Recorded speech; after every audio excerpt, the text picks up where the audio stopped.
Hey guys, it's Jamie, and I just finished teaching a lantern class at Higher Fire Clay Space and Gallery, and our very last project was a fish lantern. So I'm going to show you how to do that one. Now to do this, I had to have some cone shapes to work off of. At the studio, I ended up creating cones from tar paper. So, you know, once you have the cone shape, which is usually like a quarter of a circle, or it could be any kind of partition of a circle.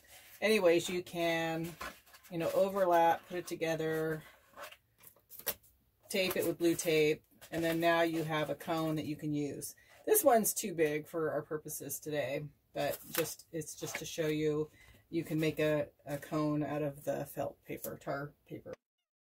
First developed this, I used this cone I got at a party supply store. It's a mini traffic cone, and this one I got at a craft store. So here we go.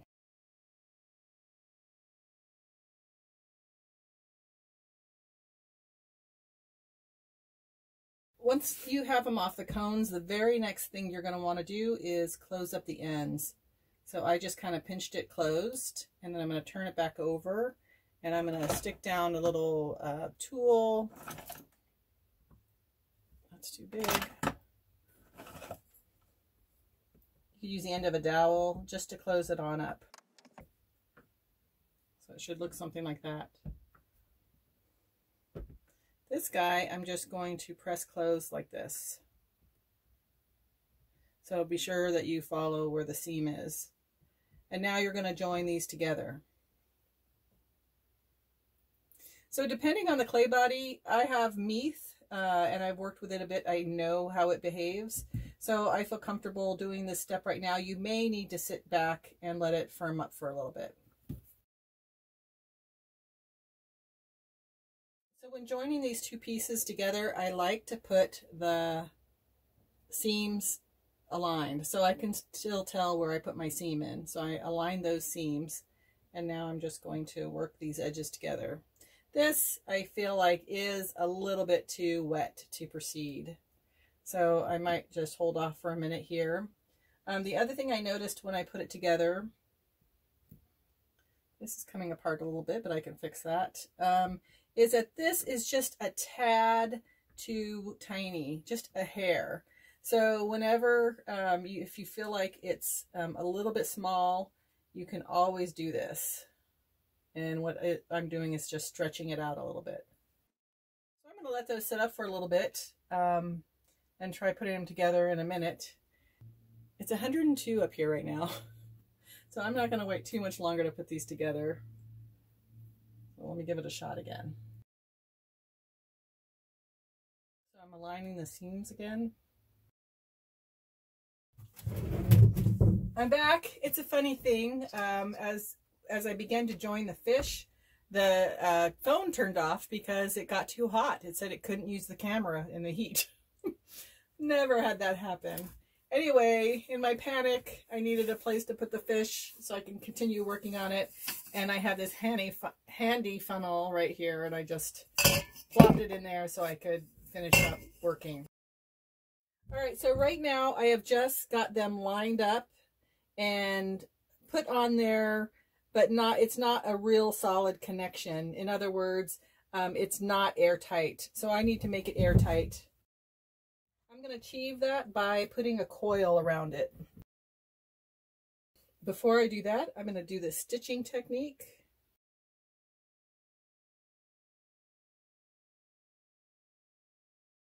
Once it is airtight, you should be able to shape it any way you want to gently. So I'm going to first clear off some of the excess clay, and then I'm going to shape this so I don't have this ridge here. So I've done the scoring, used the scoring tool to take away some of that excess clay, and now I'm using a hard rib to go back and soften everything up.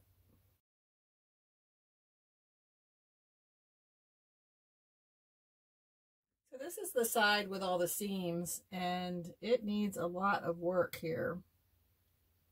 So I'm just going to keep working on it until I feel better. I see some cracking happening, so I'm going to do some fill-in and keep just going back with the rib process until this is smooth.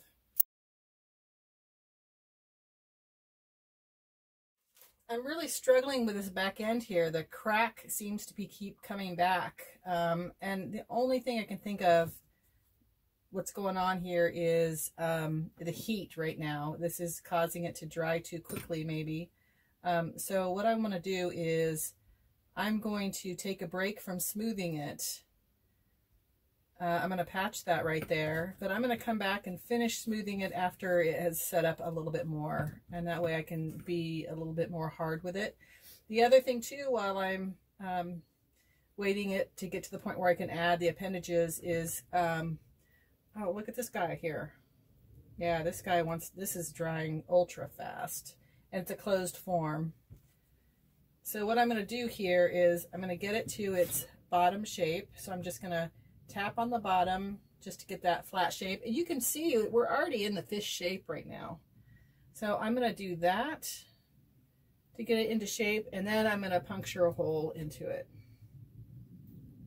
All right, so now I'm just going to, the cracking should subside because it now has air, is able to escape. So I'm going to let that set up. I'm going to go put my foam back in the ice box, and then I'll come back and show you the fins. These are the pieces needed for the rest of the fish. So I need to have a back fin and some side fins and a back tail. So these are the patterns I'm going to use. And let me show you about cutting those out and adding texture. With all the clay I've been using, I've been rolling it to 1/4 inch thick. So I do that for all the parts of the fish with the exception of the tail. With the tail, I like to have it a little bit thicker on one end. So what I'm going to do is I rolled it out to 3/8, and then I'm going to make it thinner on this part of it. So just to help me figure out what end is what end, I'm going to cut it closer to the size, not exactly the size. And so once again, I only do this for the tail fin. Now I'm going to take my pony roller and then just kind of roll at a diagonal here. I want to keep this thick, but thin this out. The next thing is I'm going to apply texture, and doing the fins, it's a little bit interesting because you have texture on both sides that you need to do. So for me, my original fish that I was doing, where I would just take fabrics that I have with texture on them, and I would put the piece inside of it and then cover it up and roll it, and that way I would get the same texture on each side. I'm going to try something different today though. As you can probably tell, I like to collect the vinyl placemats, and this one I found at Kohl's, and I still have the tag on it. It's called Serenity placemat. Anyway, this is an awesome texture. So I'm going to put my fin in here and roll the texture on here. Now, when you're considering texture for your pieces, you have to realize that there's a nap. It's kind of a fabric term. So you want to make sure that it's going in the direction that you want it to. So in this case, I'm going to make sure that, it kind of fans out. So I don't want to have my fins looking like they're sideways or anything like that. Now check it out. Cool fin. This is a great mat. I mean, if you look at that texture, that would be a great texture for seaweed in something. So now you have the little clay boogers along the side, and in this case, normally I put plastic over it or fabric and I smooth it out, but I'm just going to pinch it out this time. Now I like to apply these fins when they're still pretty wet, and the reason for that is I'd like to do a lot of shaping on them. So right now I'm going to put these back under plastic and wait until I'm ready to apply here. Let's check out our form now. It's been setting up for a little bit, and I tapped it down like this just to get a flat bottom. And I also went back and I smoothed it with my rib. So now it's looking a lot better.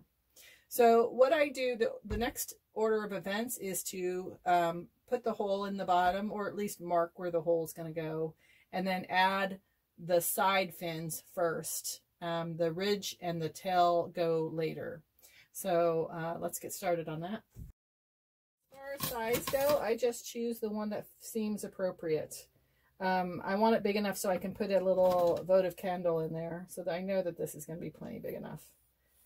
So I'm just going to mark it right now. Attach the fins, and to help me get them on the same size or the same spot, I'm going to look from above and then position. So I'm going to lean them up against that. There.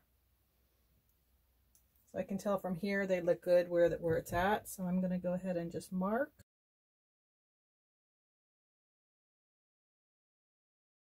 Next up, I'm going to flip these over so I can put a coil underneath each of the fins. So very gently take it over.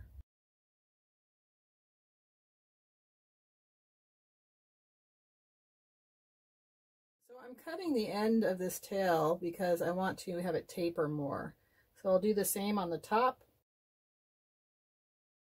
The other thing you can do at this point is create some ripples now into the fin. You want to have like the feeling of movement. To put on the tail, I'm going to actually cut this back open and insert it.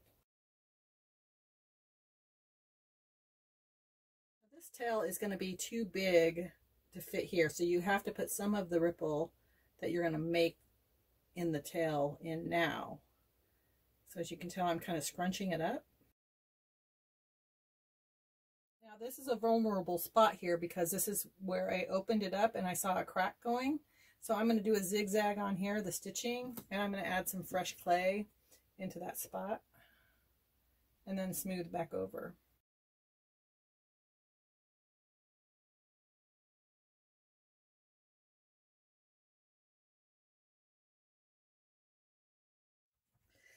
This has been such an interesting experience. I have never had my phone heat up so hot that I could not stop. I had to stop recording.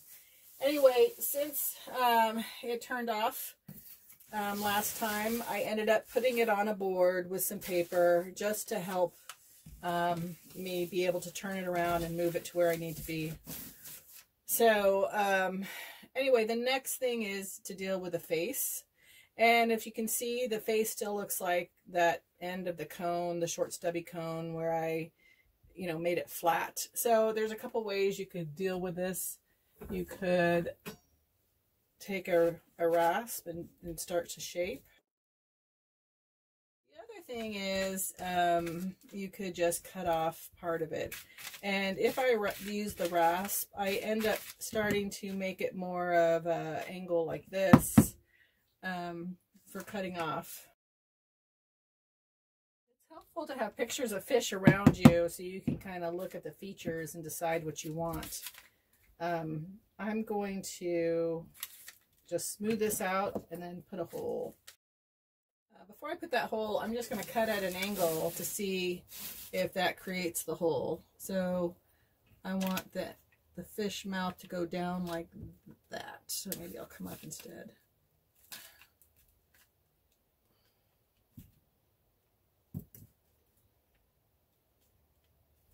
So you see, I want the angle like this on the fish. You could now use this opportunity to push out if you wanted to and do more shaping. To finish off the mouth, I'm just going to put a coil around here and then I'm going to put some eyes and gills. This is a very simplified koi. I know there's a lot more features you could put on the fish itself, but I'm just going to keep the mouth as it is and now put on the eyes and gills. So the gills, what I'm going to do here is I'm just going to kind of come up right here a little before the fin And you can see that line. So I'm going to create that line on both sides. By itself is just as it got me started. Now I'm going to smooth in the front part of the coil and leave this untouched.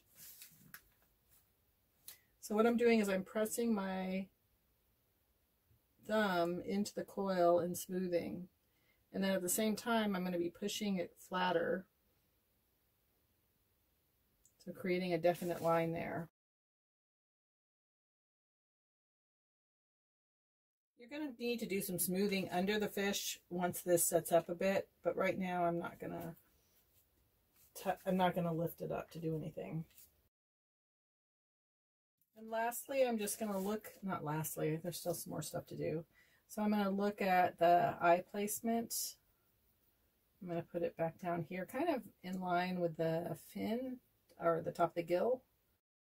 That I'm just going to roll a ball, and for me, I'm just kind of guessing on the size and what I like. That might be all right. So once I have my ball, I'm going to cut it in half, and those two become my eyeballs. So on the flat side, I'm going to score and attach. I'm now going to use the end of my needle tool to just make an impression on the eye.